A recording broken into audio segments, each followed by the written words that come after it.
I wonder, I mean, going back to the kind of question about cosmopolitanism, I mean, I sort of feel so sad at the end of my life here that, you know, the things which I had aspired to in terms of a kind of a global, liberal international order, a cosmopolitan tolerance, et cetera, all seem to be sort of in reverse now. So what is it, how do you explain this visceral animosity towards the cosmopolitan ideal? You know, this is a really hard question because of those issues that we talked about earlier about polarization overlapping on many dimensions. So let me just, you know, provide an example from Eastern Europe. You know, the cosmopolitans in Poland and Hungary were those that were the beneficiaries of the economic reforms that took place, the jarring, tumultuous, for some households catastrophic, you know, processes of transition from a socialist to a capitalist economy. There are those who did well and there are those who didn't. Mm-hmm. And so, you know, in some cases, this revolt against the cosmopolitan ideal isn't simply an ideational struggle. It has to do with differences between elites and those who are educated, which I think is a really primary and interesting political cleavage that's emerging across the advanced industrial democracies, between those who are educated, that are sheltered from some of this risk, that are adaptable because of their skill set, that have accumulated assets that function in, you know, that world seamlessly, and those that are excluded from it for a whole series of reasons. So I'm not really fully answering your question. I do think there's an ideational dimension to the revolt against cosmopolitanism, but I think it's also an example of where those cleavages are not just ideational. I think they have to do with life chances. And to me, I haven't seen the research on this fully, but it's an emerging theme that educational divides are becoming politicized. Yeah. Yes. And you saw that in the Trump vote, for example, quite clearly. Let me give you a small anecdote. Steph and I both started going to visit Hungary and look at Hungary in the 1990s. I don't remember whether you were there or not, Steph, but I went shortly after the change from communism and was in Budapest with some Hungarian social scientists having a beer. And they said, "What do you think of Hungary?" And I said very innocently, well, what I know, because I've only been to Budapest, is Budapest strikes me as an extraordinarily Western city. And I could not have said something that made these social scientists happier. They were delighted to hear me say that. But they also said something very important. They said, look, Budapest is not Hungary. Mm-hmm. And there's another Hungary that has lost from the shift that is being left behind. And I mean, this was 20 years ago that they were telling me this. But this is kind of an anecdote that illustrates what Steph was saying more generally, that there really is a divide that I think feeds into the fear, feeds into the polarization that we've been talking about. We see that everywhere in the world. The major cities, you know, London is not England. We saw that in the Brexit issue. Right. And we see it here, New York and San Francisco, we're not the US. We just think we are. But we're not. And so many people were left out one way or another. And there's huge consequences for that being left out, as there always are when people feel left out and excluded. One of the other issues which I would value your comment on is that, you know, when I look at recent electoral results all around the world, there seemed to be a much sort of deeper division between the electorates. It always seems to be splitting down the middle right now. You know, with and is that something else? I mean, is that part of the polarization that that polities are becoming radically divided, and there's no sort of simple way to kind of move from a 47% working majority to a 51%? Well, I mean, one of the things that we see as a function of polarization, as a part of it, is the polarization of party systems. So in all of the cases that we examined, there was one of two things happened. Either one of the established parties moved to the extreme, and that would be the United States, for example, but that's not the only example, or the kind of established middle of the road centrist parties collapsed, and they were replaced by extremist political parties or extremist movements. Venezuela was like that. A lot of the Latin American cases were like that. So either way, you have a reconfiguration of the party system in which at least one of the major contenders is in effect undemocratic and provides a base of support for an autocratic or populist leader. I'm not sure, Kevin, that that's the question you were addressing, but that is, that is something we found within the party system. Mm-hmm. So looking for, so if you want to make it, looking for some light at the end of the tunnel here, are you seeing any countries going the other way? Any hopeful signs out there? Well, Trump lost and gave up power in 2020. Mm-hmm. No, I'm not sure we see any. I haven't looked for them. There may be some hopeful pieces. Some people point to places like Portugal, for example.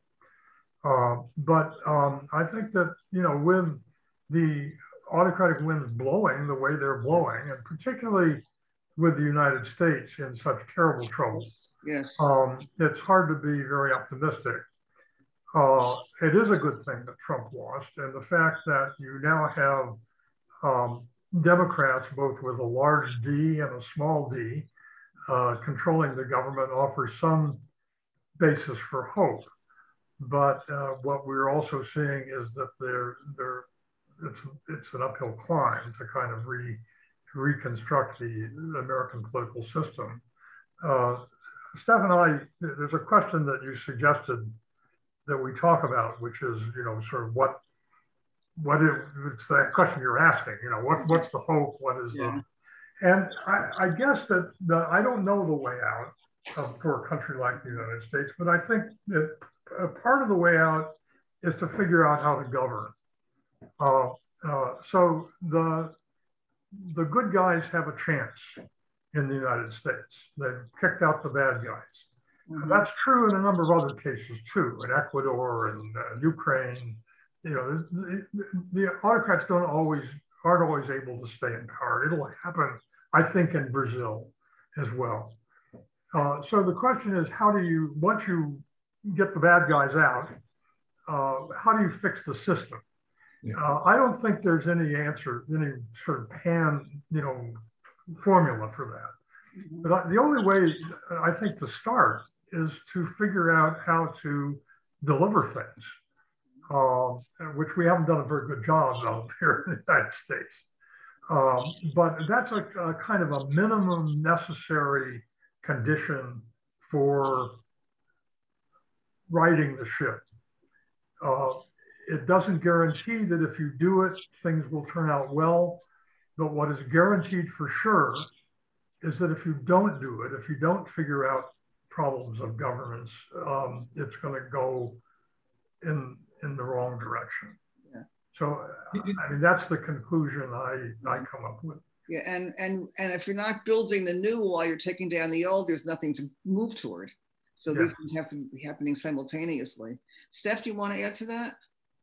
Well, actually, this is an opportunity to put something else on the table that's quite important that we go into in the book, which I think we're just assuming in this conversation. Backsliding is a phenomena which starts with duly elected governments, but it may or may not result in a system which stays democratic at all. And so, a reminder that obviously a possibility in the backsliding process is that you depart from democracy altogether. And when you do that, you're really in a different terrain, because you're not asking a question about how a democracy writes itself. You're really talking about a very different question, which is, how does a system that's become fundamentally authoritarian climb out of that hole? What happens in a Venezuela? So I think that we're talking about circumstances here where democracies have undergone this backsliding process, and then the electoral mechanism kicks in. Mm-hmm. And so there already, we see an important sign of what has to happen, which is that political forces, probably in the conservative or authoritarian party, need to defect around the cause of democracy, And so democracy itself, becomes a political cleavage. And you're seeing a handful of Republicans in the United States, and when they talk about their concerns for the party, they're saying openly things like, we need to stand up for democracy, that this is actually at risk.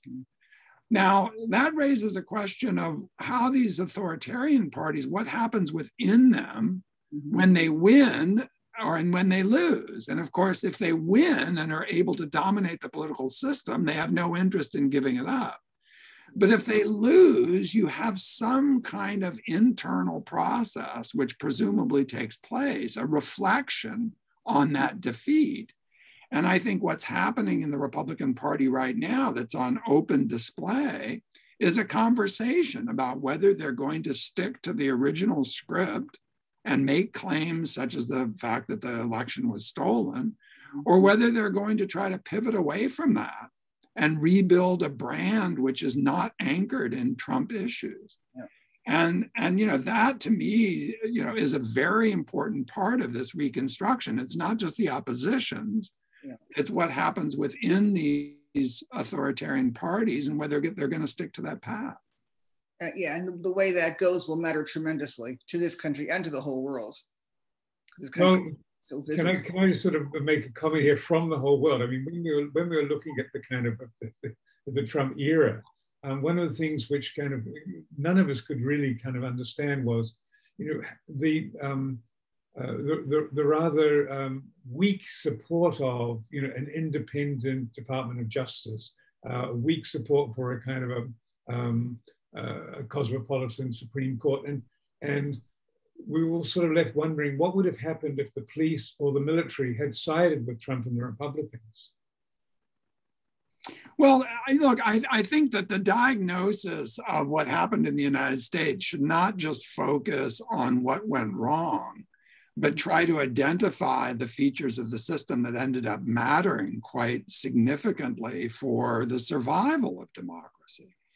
And I'll just tick off a few that I think are really interesting. And Bob has actually set me thinking about these. But notice that local level electoral officials, that is, officials charged with the election systems, overseeing the electoral systems, almost routinely and consistently supported the integrity of the electoral process. Yeah.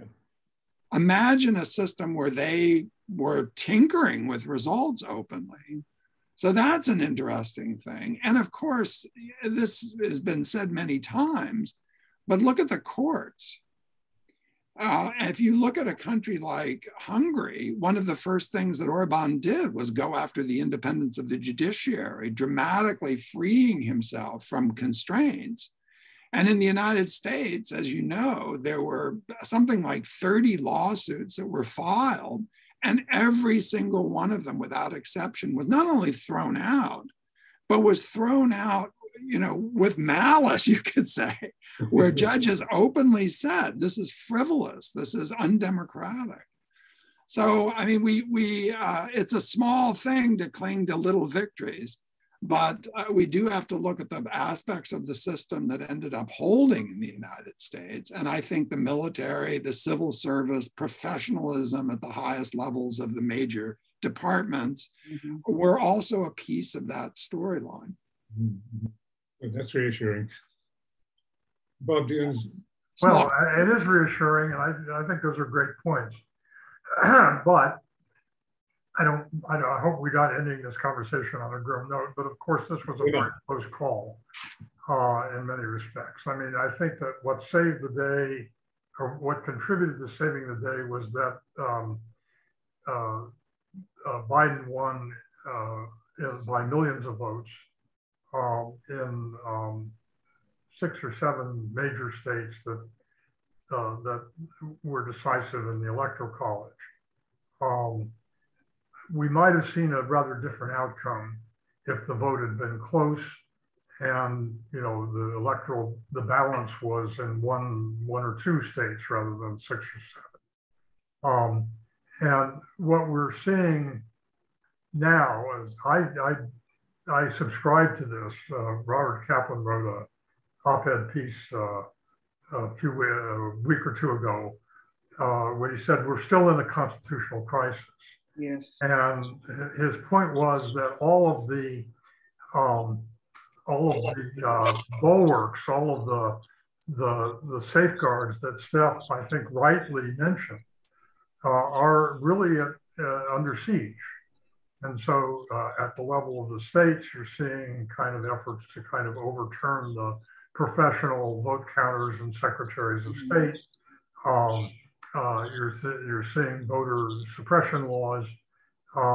And I don't think these things can prevail if there's a big margin.